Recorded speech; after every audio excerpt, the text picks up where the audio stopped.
Assalamu alaikum. Hello everyone. Welcome back to my another video. In this video, how to calculate standard deviations in Excel. Steps to calculate standard deviation in Excel. Enter the formula. Type equal to stdev.s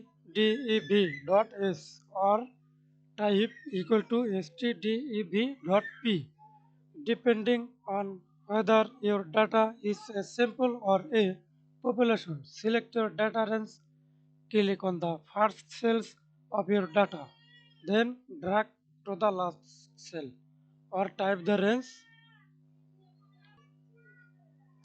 A1 A1 colon A10 into the formula. Okay, example I select the cells standard deviation cells equal to STD. Select firstly S, then double click the S or dragging this bracket, then enter. Again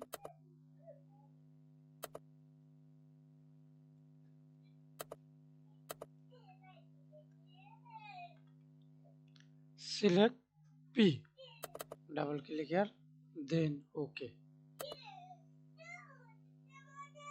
Thanks for watching video. Please subscribe to my channel, like, comment, share. Thank you.